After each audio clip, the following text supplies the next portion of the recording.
झूठा है उससे सत्य का संबंध न जुड़ सकेगा। मैंने सुना है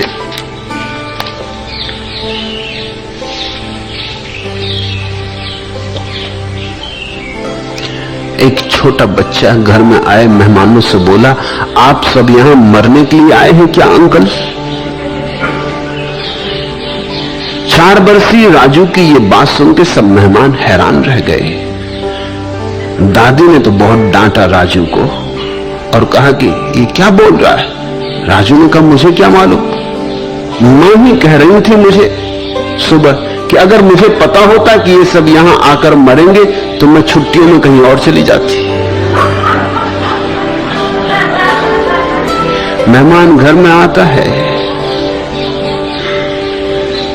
तो भाव कुछ, कहते कुछ, बताते कुछ। सुबह किसी को मिल जाते हो तो मन तो ये होता कहां से इस दुष्ट की शकल दिखाई पड़ गई, मगर ऊपर से कहते हो कि दर्शन हुए, बड़े दुर्लभ, बड़े दिनों में दिखाई पड़े, बड़ी कृपा हुई। और भीतर ये कि ये दुष्ट न दिखाई पड़ता तो अच्छा, पता नहीं मुकदमा जीतेंगे कि हारेंगे, ये सुबह से कहां दर्शन हो गए। सम्यक वाणी का अर्थ होता है जैसा है, चाहे जो भी कीमत चुकानी पड़े, पाखंड नहीं। अगर कोई बात पसंद नहीं पड़ती तो निवेदन कर देना कि पसंद नहीं पड़ती। अगर कोई बात पसंद पड़ती है तो निवेदन कर देना कि पसंद पड़ती है। झूठलाना मत, झूठे पाखंड अपने आसपास खड़े मत कर।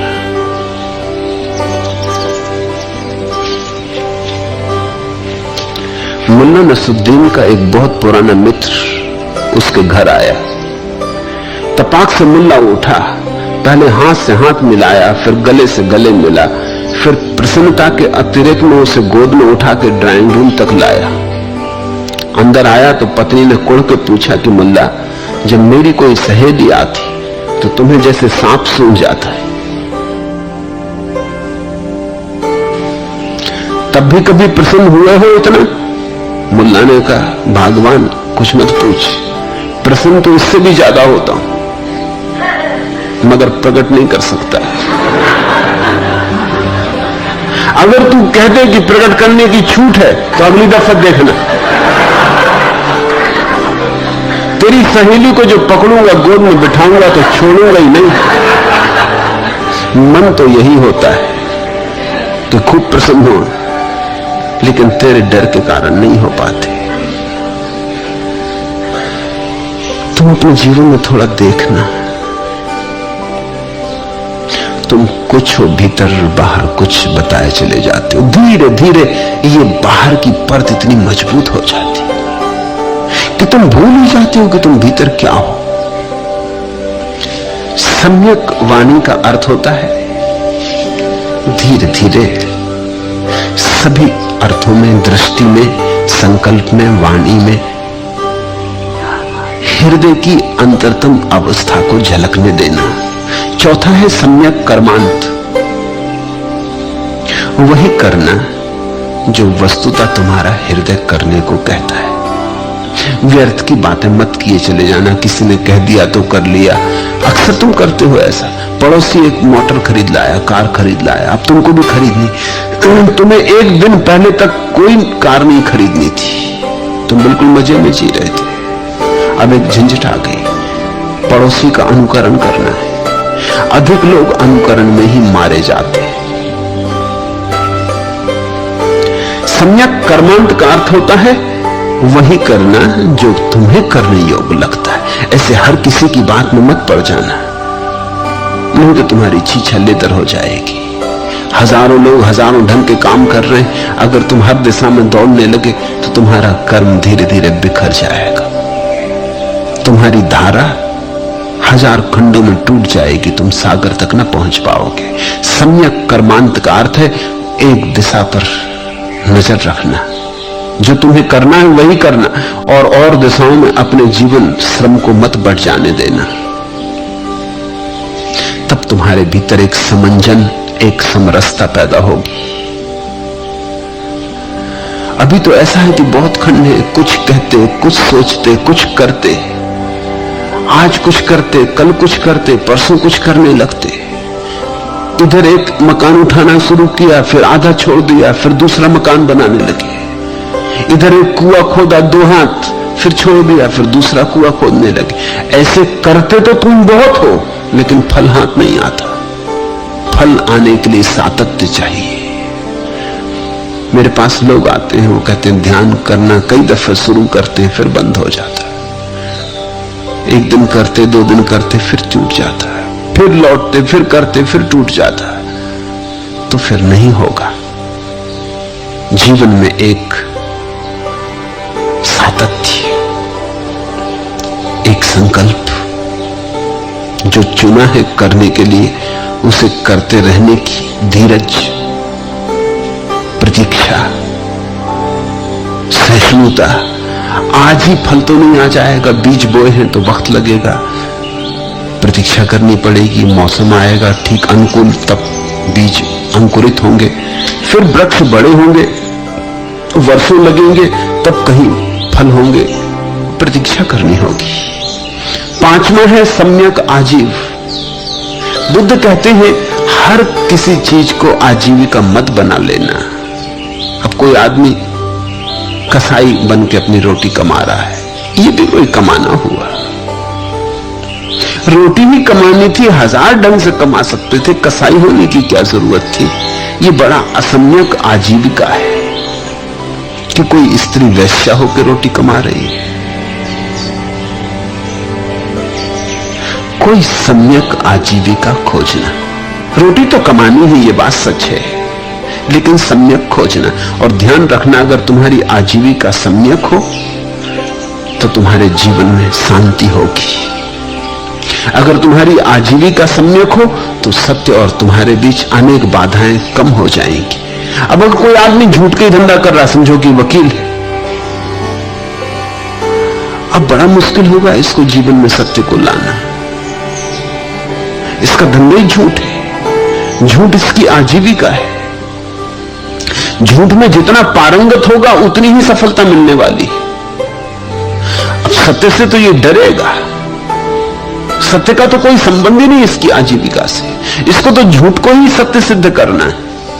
और ध्यान रखना, वही वकील सफल होता है जो अदालत में झूठ को सत्य सिद्ध ही नहीं करता, बल्कि इस तरह सिद्ध करता है कि लगे कि सत्य है ही, खुद भी आंदोलित दिखाई पड़ता है,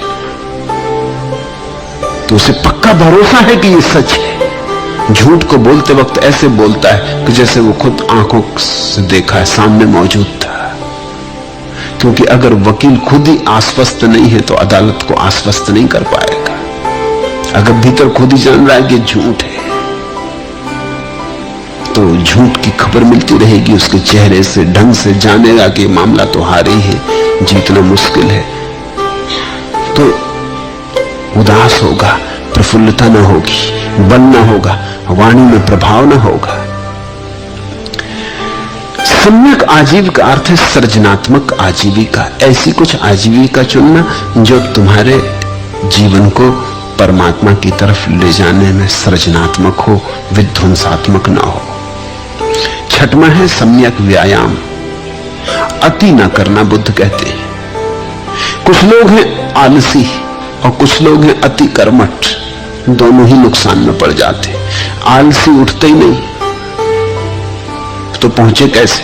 कर्मठ मंजिल के सामने से भी निकल जाता दौड़ता हुआ, रुके कैसे? वो रुक ही नहीं सकता। रुकने की उन्हें आदत नहीं। मैं दोनों तरह के लोगों को जानता हूं, दोनों ध्यान में नहीं पहुंच पाते। आलसी कुछ करते ही नहीं, कर्मठ ज्यादा कर जाता है, ज्यादा कर जाता है। तुम अगर तीर लेकर निशान लगाने गए हो तो निशाना सम्यक होना चाहिए। अगर थोड़ा नीचे पड़ा तो भी चूक जाएगा तीर, थोड़ा ऊपर पड़ गया तो भी चूक जाएगा तीर। और जब तुम तीर को चलाओ तो प्रत्यंचा सम्यक खींचनी चाहिए। अगर थोड़ी कम खींची तो पहले गिर जाएगा तीर, अगर थोड़ी ज्यादा खींच गई तो आगे निकल जाएगा तीर। इसलिए बुद्ध का जोर अति वर्जित करने पर है। बुद्ध कहते हैं सम्यक्त्व, मध्य, मध्यम निकाय, सम्यक व्यायाम, और सातवां है सम्यक स्मृति। व्यर्थ को भूलना और सार्थक को संभालना। तुम अक्सर उल्टा करते हो, सार्थक तो भूल जाते हो, व्यर्थ को याद रखते हो। कुछ ऐसा है कि हीरे हीरे तो छोड़ देते हो, कूड़ा कचरा सब इकट्ठा कर लेते हो। जीवन में जो भी बहुमूल्य है उसको तो विसार देते हो। सबसे ज्यादा बहुमूल्य तो तुम्हारी चेतना है, उसको तो तुम बिल्कुल विसार के बैठ गए हो और ठीक रहे इकट्ठे कर रहे हो, उनका हिसाब लगा रहे हो। तिजोरी में कितने रुपए हैं तुम्हें पता है, लेकिन तुम्हारे भीतर कौन बैठा है ये तुम्हें पता नहीं है। इसको बुद्ध ने कहा सम्यक स्मृति। बुद्ध के स्मृति शब्द से ही संतों का सुरति शब्द आया। सुरति स्मृति का ही अपभ्रंश है। जिसको कबीर सुरति कहते वो बुद्ध की स्मृति ही है। उसको ही थोड़ा मीठा कर लिया। सुरति, अपनी याद, अपनी पहचान।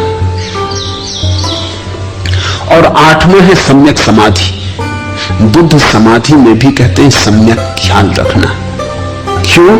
क्योंकि ऐसी भी समाधियां हैं जो सम्यक नहीं है। जड़ समाधि, एक आदमी मूर्छित पड़ जाता है, इसको बुद्ध सम्यक समाधि नहीं कहते। ऐसा आदमी गहरी निद्रा में पड़ गया, बेहोशी में। मन के तो पार चला गया लेकिन ऊपर नहीं गया, नीचे चला गया। मन तो बंद हो गया, क्योंकि गहरी मूर्छा में मन तो बंद हो जाएगा, लेकिन ये बंद होना कुछ काम का ना हुआ। मन बंद हो जाए और होश भी बना रहे, मन तो चुप हो जाए, विचार तो बंद हो जाए लेकिन बोध ना खो जाए। तीन स्थितियां हैं मन की: स्वप्न, जागृति, सुसुप्ति। स्वप्न तो बंद होना चाहिए, चाहे सम्यक समाधि हो चाहे असम्यक समाधि हो। स्वप्न तो दोनों में बंद हो जाएगा, विचार की तरंगें बंद हो जाएंगी। लेकिन जड़ समाधि में आदमी गहरी मूर्छा में पड़ गया, सुसुप्ति में डूब गया, उसे होश ही नहीं है। जब वापस लौटेगा तो निश्चित ही शांत लौटेगा, बड़ा प्रसन्न लौटेगा, क्योंकि इतना विश्राम मिल गया। लेकिन ये कोई बात न हुई, ये तो नींद का ही प्रयोग हुआ, ये तो योग तंद्रा हुई। असली बात तो तब घटेगी जब तुम भीतर जाओ और होश पूर्वक जाओ, तब तुम प्रसन्न भी लौटोगे, आनंदित भी लौटोगे और प्रज्ञावान होकर भी लौटोगे। तुम बाहर आओगे, तुम्हारी ज्योति और होगी, तुम्हारी प्रभा और होगी, तुम्हारे चारों तरफ रोशनी होगी, तुम्हारे चारों तरफ जीवन में सुगंध होगी। ऐसा समझो कि एक आदमी को हम स्ट्रेचर पर लिटा लें, क्लोरोफॉर्म दे दें और फिर बगीचे में घुमा दें, निश्चित ही उसकी नाक तो काम कर ही रही है, फूलों की गंदगी उसको भीतर जाएगी, उसे पता नहीं चलेगा। और वृक्षों की ताजी हवा भी उसको लगेगी, शीतल भी होगा, उसे पता नहीं चलेगा। फिर जैसे जैसे वो होश में आने लगे, हम जल्दी उसे बगीचे के बाहर ले जाएं, आंख खोल के वो कहेगा अच्छा लगा, कुछ कुछ भनक याद आएगी, ताजा था, सुगंध थी, मगर ज्यादा कुछ पकड़ में ना आएगी। और किस रास्ते गया और किस रास्ते लौटा ये भी पता नहीं होगा। फिर खुद ना जा सकेगा, अगर उसको तुम छोड़ दो जाने को तो खुद ना जा सकेगा, रास्ते का पता नहीं। दो तरह की समाधियां हैं। जड़ समाधि, आदमी गांजा पी के जड़ समाधि में चला जाता, अफीम खा के जड़ समाधि में चला जाता, मारिजुआना, एलएसडी, मेस्कलिन, इनको लेके जड़ समाधि में चला जाता। अभी पश्चिम में जड़ समाधि का खूब प्रभाव चल रहा है, भारत में तो रहा ही बहुत दिनों से। गंजेड़ी, भंगेड़ी, सब तरह के साधु सन्यासी तुम्हें मिल जाएंगे, वो जड़ समाधियां हैं। बुद्ध ने उनका बड़ा विरोध किया। बुद्ध ने कहा ये भी कोई बात है, माना कि सुख मिलता है, इसमें कोई शक नहीं। तुमने भी अगर भंग खा के डूब गए मस्ती में तो सुख मिलता है,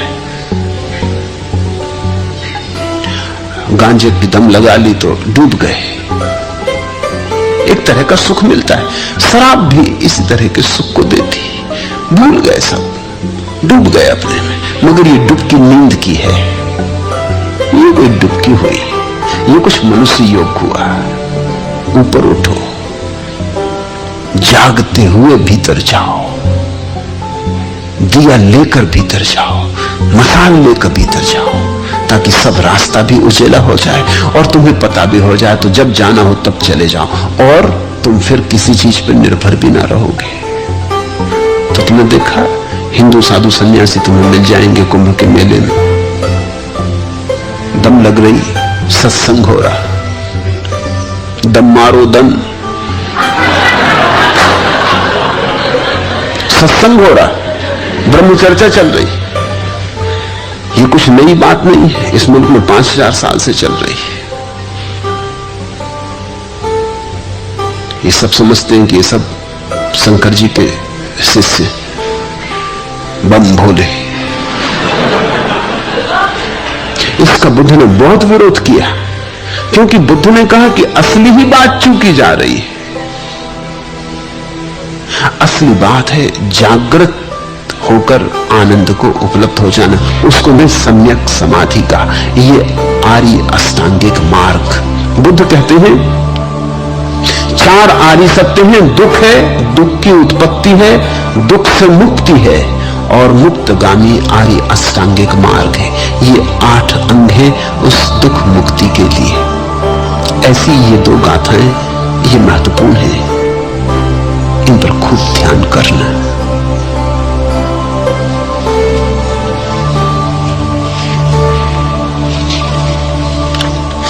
अब न गहरी नींद में तुम सो सकोगे, गीत गाकर मैं जगाने आ रहा हूं, अतल अस्ताचल तुम्हें जाने न दूंगा, अरुण उदयाचल सजाने आ रहा हूं।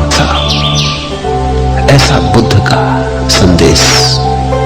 अब न गहरी नींद में तुम सो सकोगे, गीत गाकर मैं जगाने आ रहा हूं, अतल अस्ताचल तुम्हें जाने न दूंगा, अरुण उदयाचल सजाने आ रहा हूं। कल्पना में आज तक उड़ते रहे तुम, साधना से सिहर कर मुड़ते रहे तुम, अब तुम्हें आकाश में उड़ने न दूंगा, आज धरती पर बसाने आ रहा हूं। सुख नहीं यह नींद में सपने संजोना, दुख नहीं यह शीश पर गुरुभार ढोना, फूल तुम जिसको समझते थे अभी तक, फूल में उसको बनाने आ रहा हूं। देखकर मझधार को घबरा न जाना, हाथ ले पतवार को घबरा, मैं किनारे पर तुम्हें थकने न दूंगा, पार में तुमको लगाने आ रहा हूं। तोड़ दो मन में कसी सब श्रृंखलाएं, तोड़ दो मन में बसी सब संकीर्णताएं, बिंदु बनकर मैं तुम्हें ढलने न दूंगा, सिंधु दम तुमको उठाने आ रहा हूं। तुम उठो धरती उठे, नभ सिर उठाए, तुम चलो गति में नई गति झंझनाए, विपत होकर मैं तुम्हें मुड़ने न दूंगा, प्रगति के पथ पर बढ़ाने आ रहा हूं। अब न गहरी नींद में तुम सो सकोगे, गीत गाकर मैं जगाने आ रहा हूं, अतल अस्ताचल तुम्हें जाने न दूंगा, अरुण उदयाचल सजाने आ रहा हूं। आज इतना है।